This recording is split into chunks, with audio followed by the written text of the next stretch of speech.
यात मुंबईत काँग्रेसने दिलेल्या स्वबळाच्या नाऱ्यावरून मनसे नेते संदीप देशपांडेंनी खडेबोल सुनावले।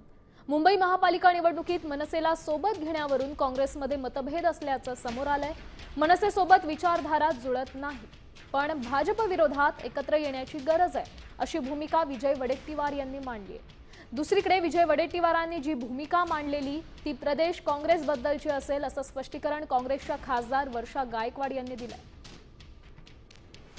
शेवट आयडियोलॉजीचा विषय जो येतो तिथे मनसेशी आमची वैचारिक आयडियोलॉजी किंवा आमच्या विचारधारा तशाशी जुळत नाही, त्यामुळे त्या ठिकाणी तो विषय आलेला असावा।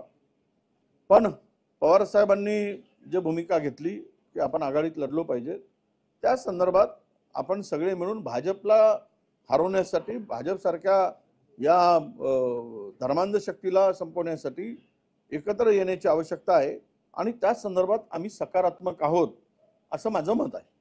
ज्या अलायन्सच्या बद्दल किंवा आघाडीबद्दलचं तुम्ही बोलताय त्या संदर्भामध्ये त्यांनी जी भूमिका मांडली ती महाराष्ट्र संदर्भामधली भूमिका आहे। मुंबई संदर्भामधली भूमिका जी आहे ती आम्ही मांडण्याचं काम केलेलं आहे। या संदर्भामध्ये अगोदर सुद्धा आमची जसं मी सांगितलं की एक्झिक्युटिव्ह कमिटीच्या मीटिंगमध्ये चर्चा झालेली आहे।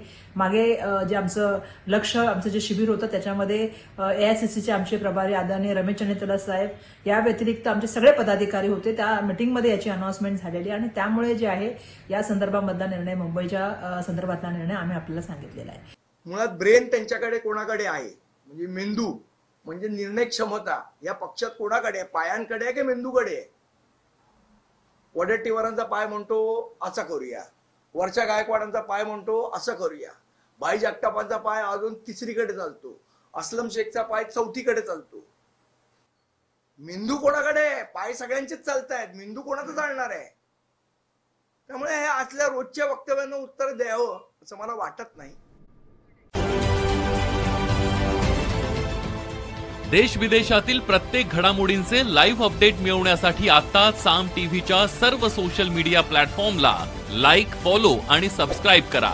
तसंच सर्व नोटिफिकेशनसाठी बेल आयकॉन प्रेस करायला विसरू नका।